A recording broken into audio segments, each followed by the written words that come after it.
Hai, Assalamualaikum semua, nama kalian. Selamat kembali ke channel Convergence TV. So, hari ni aku nak unbox barang sikit lah daripada Squid Game.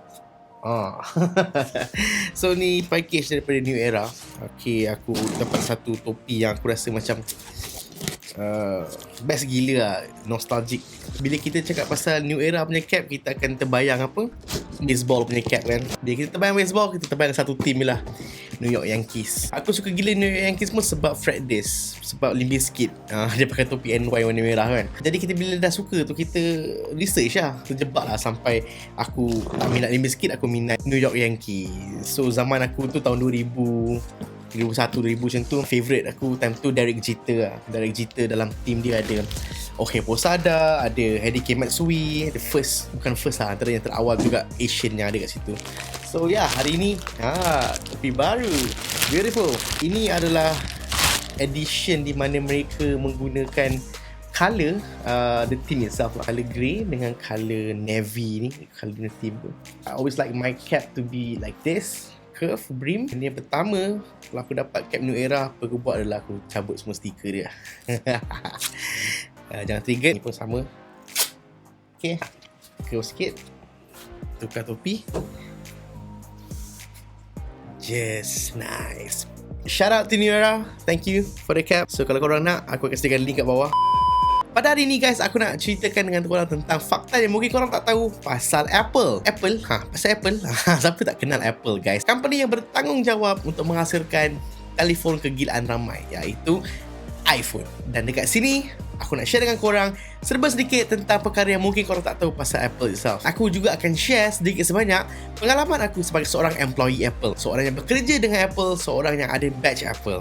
Jadi sebelum tu, aku nak korang klik dulu subscribe button, klik sekali di notification bell button, dan juga jangan lupa komen kat ruangan komen kat bawah. Tak melengahkan masa, let's dive into the video. Kalau korang nak tahu, aku adalah seorang employee Apple. Aku pernah bekerja dengan Apple Malaysia. Bukan mesin, bukan switch, bukan all those reseller yang korang nampak kat kedai-kedai kat Malaysia semua tu. Itu semua adalah reseller sahaja. Company itu dimiliki oleh orang-orang Malaysia. Manakala aku pula actually bekerja dengan Apple directly. Dan Apple Malaysia, tim dia sangat-sangat kecil, dan aku boleh katakan dekat dalam tim kita orang cuma ada 2 orang Melayu kot, 2 orang ke 3 orang saja Melayu. So bekerja sebagai seorang Apple employee ni memang banyaklah pengalaman-pengalaman dia. Okay, banyak pengalaman-pengalaman yang manis, yang pahit, dan banyak juga benda-benda yang kita orang tahu, yang tak semua orang kat luar lain tahu. So pada hari ni aku nak share dengan korang sedikit sebanyak tentang apa yang mungkin korang tak tahu pasal Apple Inc. Yang pertama, mengenai dengan founding father of Apple, orang-orang yang bertanggungjawab yang menemukan syarikat Apple ini. Seperti yang korang dapat tengok dekat filem Jobs dekat dalam Netflix dan sebagainya, ada 2 orang yang utama, iaitu Steve Jobs dan juga Steve Wozniak. Tetapi kalau korang nak tahu, ada seorang lagi yang bertanggungjawab dalam tim ini yang menjadi co-founder kepada Apple itself. Nama lelaki itu adalah Ronald Wayne. Ronald Wayne itu adalah salah seorang colleague Steve Jobs ketika mereka berada di Atari, syarikat gaming tu. Ronald Wayne bertanggungjawab dalam memastikan segala manual instruction yang ada dekat Apple pada ketika itu disiapkan dalam keadaan yang terbaik. Itulah kerja dia. Dan dia juga wrote part of the coding untuk memastikan the framework of Apple computer itu berjaya. Dan dia juga adalah manusia bertanggungjawab untuk mencipta logo Apple yang pertama itu. Apabila Apple dalam keadaan kejatuhan pada ketika itu, dia jual dia punya share kepada Steve Jobs. Korang tahu tak berapa nilai share ataupun saham yang dijual kepada Steve Jobs pada ketika itu? Share yang dijual kepada Steve Jobs pada ketika itu hanya $800 saja. Dan jika dia simpan share itu ataupun dia masih pegang share itu, share syarikat Apple pada ketika itu sehingga hari ini, ianya bernilai lebih daripada $30 billion. Fakta seterusnya mungkin korang tak tahu pasal Apple adalah pada tahun 1994, Apple start dia punya clothing line tau. Apple actually jual baju untuk public. Design-design yang dia keluarkan memang time tu memang hip gila lah. Memang baju besar-besar, colour-colourful dan sebagainya. And memang branding tak nak kalah. Apple sebesar-besar tidak dekat dada. Dan actually clothing line tu fail. Kalau korang nak tahu pun, pada tahun 1994 tu pun actually nama Apple pun tak segar seperti mana ada yang sekarang lah. Bagi aku, benda ni bukan gagal. Kenapa? Kerana Steve Jobs pada ketika itu ahead of his time. Apa yang dia nampak, apa yang dia rancang untuk buat line baju tu semua adalah benda yang tidak boleh diterima pada masa itu, tetapi ianya adalah benda yang normal untuk zaman sekarang. Sebagai buktinya, di Apple Campus di Cupertino, Los Angeles, mereka dah ada kedai di mana mereka menjual baju-baju, mereka menjual souvenir, mereka menjual merchandise yang ada logo Apple dan sebagainya. dan ianya sangat laris dan limited edition. Kedai ni dipanggil Apple Company Store. Korang tidak boleh beli barang-barang ini di online store. Tak ada online store kat mana-mana memang tak jual, kecuali di kampus Cupertino. Dan sekarang ni dekat Infinite Loop, office baru mereka ada kedai dipanggil The Apple Company Store yang ada jual baju-baju ni. Aku ada a few baju dan juga merchandise yang tidak ada dijual di online store ataupun di mana-mana Apple Store seluruh dunia, yang hanya jual dekat kampus dia sahaja. Fakta seterusnya adalah mengenai dengan swipe to unlock. Kalau korang nak tahu, Apple own the patent towards this technology. Maksudnya, jika ada company-company kat luar sana yang menggunakan sistem ataupun the coding untuk swipe to unlock ni, features ini, maka they have to actually pay royalty kepada Apple. Dan jika mereka tidak adapt teknologi ini secara sahnya seperti Samsung buat, maka mereka akan disaman oleh Apple. Bila kita bercakap pasal Apple dan Samsung ni, banyak orang kata macam mereka bergaduh lah apa benda apa semua kan, mereka memusuh satu sama lain. Tidak, mereka memerlukan satu sama lain. Kalau korang nak tahu, Apple ada buat Retina display. The first Apple Retina display dibuat untuk iPad, dan barulah kemudian pada ketika itu dia letak Apple Retina display tu dekat iPhone, dekat komputer, kat MacBook dan sebagainya. Apple Retina display untuk iPad for the first time itu dicipta oleh Samsung. Kebanyakan, boleh dikatakan almost 90% of Apple punya screen dibuat oleh Samsung. Ini adalah benda yang bijak untuk Apple buat. Kerana apa? Kerana kalau mereka hendak develop from ground up screen sendiri, ini sangat-sangat costly untuk ada infrastruktur untuk develop screen, untuk LCD panel dan sebagainya. Ini sangat-sangat tidak munasabah. Kerana kita semua tahu bahawa monitor LCD panel di dalam dunia ini telah dimonopoli oleh Korea. Jadi, instead of mereka habis duit buat R&D, create infrastructure untuk benda ni, mereka hanya beli saja daripada Samsung.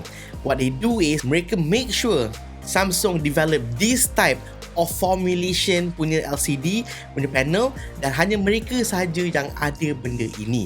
Dan benda tu ditandatangani khas oleh Apple dan juga Samsung, dan Samsung tidak boleh menggunakan teknologi ini untuk dijual kepada company-company lain. Fact seterusnya adalah mengenai dengan mouse. Ya, kalau korang tengok Apple punya mouse sekarang, actually bukan Steve Jobs yang cipta. Mouse itu dicipta oleh sebuah company lain, iaitu Xerox. Steve pernah membuat lawatan ke Xerox punya company, punya kilang. Benda yang diorang nampak ni adalah mouse yang dipakai. Ada 3 button tau actually. Pada ketika itu, untuk Steve tekan-tekan apa benda yang ada kat skrin tu, dia memerlukan coding proses di mana menulis arahan spesifik untuk klik benda-benda yang spesifik sebelum ada mouse lah. Dan apabila dia melihat mouse ni yang dicipta, yang direka oleh Xerox, maka Steve mengatakan bahawa yes, this is the thing yang aku rasa aku perlu buat untuk aku punya operating system. Dan dia cedok lah idea mouse ni. Tapi instead of ada 3 button seperti ada dekat Xerox, dia hanya menggunakan 2 button saja. Sebab apa? Sebab untuk mencipta 2 button mouse lagi murah. Fakta seterusnya adalah mengenai dengan bateri. Korang tahu tak, bateri MacBook Pro yang ada dekat dalam MacBook Pro dengan MacBook Air adalah bulletproof. Dahsyat tak? Ketumpatan layering yang ada pada bateri lithium ion kat Mac ni memang sangat-sangat power, membuatkan dianya kalis peluru. Next adalah berkaitan dengan Bill Gates. Korang tahu tak, Bill Gates create Microsoft Windows tu berdasarkan platform yang mereka telah bekerjasama dengan Steve Jobs. Sama seperti bagaimana Mark Zuckerberg cedok idea ataupun cedok platform untuk create Facebook tu daripada orang kembar yang belajar dekat Harvard pada ketika itu. Sebiji dia cerita dia. Pada ketika itu, Steve Jobs personally naik turun court untuk saman Bill Gates dan sebagainya. Tetapi perbicaraan mereka itu tidak sampai ke penghujungnya. Kerana apa? Kerana fakta seterusnya. Korang tahu tak, Steve Jobs actually memaksa Microsoft untuk menyelamatkan Apple. Ini bermula apabila Apple di dalam musim kejatuhan. Dia dah bankrupt, duit dah tak ada dan sebagainya. Korang ingat tak masa aku cakap pasal mereka lawan kat court pasal Bill Gates curi idea pattern tentang untuk create Microsoft Windows tu. Dekat situlah Steve Jobs actually force Bill Gates dengan Windows untuk bayar settlement dekat luar. Mereka bayar settlement worth 150 million kalau tak silap aku, dan duit itulah yang digunakan untuk build up balik Apple pada ketika itu. Untuk tidak memanjangkan perbicaraan yang menelan jutaan ringgit itu, maka Bill Gates pun actually agree untuk bayar that settlement amount, dan duit settlement amount tu Steve Jobs pakai untuk develop Apple balik. Fakta seterusnya adalah mengenai dengan duit. Korang tahu tak, Apple ada lebih banyak cash daripada the US Treasury. Ya.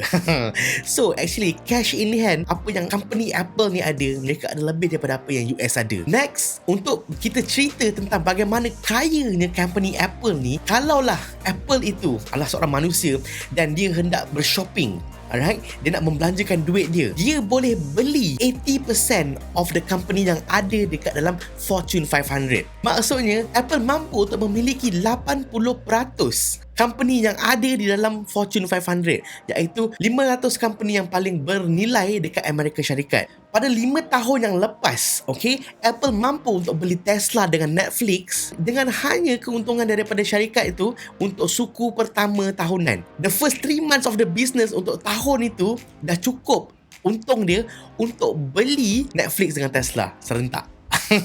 Fakta seterusnya mengenai Apple adalah setiap employee ada benda yang sangat-sangat special sekali, iaitu the security. Apple hire security contractor daripada US, dan security contractor ni bertanggungjawab untuk memastikan kebajikan setiap employee dan juga ahli keluarga employee. Apakah maksudnya itu?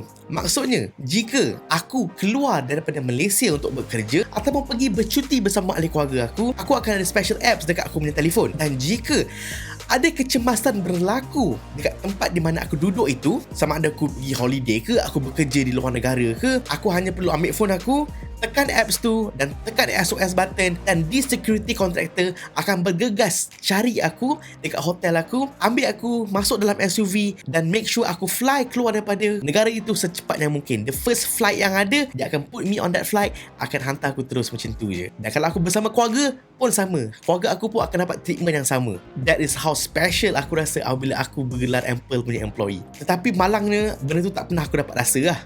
Sebab tak pernah lagi aku pergi kerja ke holiday ke, dalam keadaan emergency ke, ada bombing ke apa benda kan. So tak sempat lah aku nak merasa.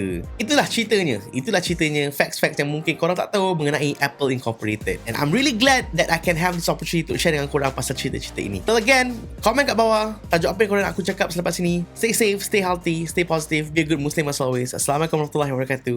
Bye bye guys.